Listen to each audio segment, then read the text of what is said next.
Pathanamthitta പെരുന്നാട്ടിലെ CITU DYFI പ്രവർത്തകൻ ജിതിന്റെ കൊലപാതകത്തിൽ 3 പേരെ പോലീസ് കസ്റ്റഡിയിലെടുത്തു. അഖിൽ, ശരൺ, ആരോമൽ എന്നിവരെയാണ് കസ്റ്റഡിയിലെടുത്തത്. അതേസമയം കൊലയ്ക്ക് പിന്നിൽ BJP RSS പ്രവർത്തകരെന്ന് CPIM ജില്ലാ സെക്രട്ടറി രാജു എബ്രഹാം പറഞ്ഞു. ഇന്നലെ രാത്രി പെരുന്നാട് മടത്തുമൂഴി കൊച്ചുപാലത്തിന് സമീപത്ത് വെച്ചാണ് ജിതിനെ പ്രതി വിഷ്ണുവും കൂട്ടുപ്രതികളും ചേർന്ന് കൊലപ്പെടുത്തുന്നത്.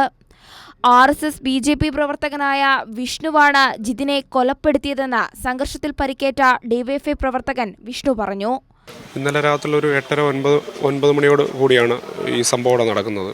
ഞാൻ അവിടെ ഒരു 10 മിനിറ്റിനുള്ളിൽ ചെന്നപ്പോൾ ഞാൻ കാണുന്നത് ഈ അനന്ത് എന്ന് പറയുന്ന പയ്യനെ ഇവർ മർദ്ദിച്ചുകൊണ്ടിരിക്കുന്നതാണ്. അത് കഴിഞ്ഞാണ് ഈ വിഷ്ണു എന്ന് പറയുന്ന ഈ കുത്തിയ ആൾ അടിക്കാൻ വേണ്ടി ചാടി വരികയായിരുന്നു. എന്നിട്ട് വിഷ്ണു വന്ന കാറിനകത്തുനിന്ന് വടിവാൾ എടുത്തുകൊണ്ട് ഇവർ ചേർത്ത് ജിതിനെ പിടിച്ചു നിർത്തി കുത്തുകയായിരുന്നു. കൊലപാതകത്തിനു പിന്നിൽ RSS ആണെന്ന് CPIM ജില്ലാ സെക്രട്ടറി രാജു എബ്രഹാം പറഞ്ഞു.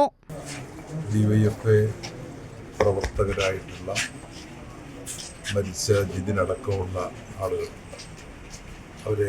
അവരുമായി BJP RSS പ്രവർത്തകരാണ് വാക്ക് തർക്കത്തിലും സംഘർഷത്തിലും ഏർപ്പെട്ടത്. അതിനെ തുടർന്നാണ് ജിതിനെ വെട്ടി പരിക്കേൽപ്പിച്ചത്. ആഴത്തിലുള്ള മുറിവാണ്. ഇതിനെ തുടർന്നാണ് ജിതിൻ മരണത്തിന് കീഴടങ്ങിയത്. കേസിൽ 8 പ്രതികളാണുള്ളത്. നിഖിലേഷ്, വിഷ്ണു, ശരൺ, സുമിത്, മനീഷ്, ആരോമൽ, മിഥുൻ, അഖിൽ എന്നിവരാണ് പ്രതികൾ. പ്രധാന പ്രതിക്കായി അന്വേഷണം തുടരുകയാണ്. കൈരളി ന്യൂസ്, പത്തനംതിട്ട.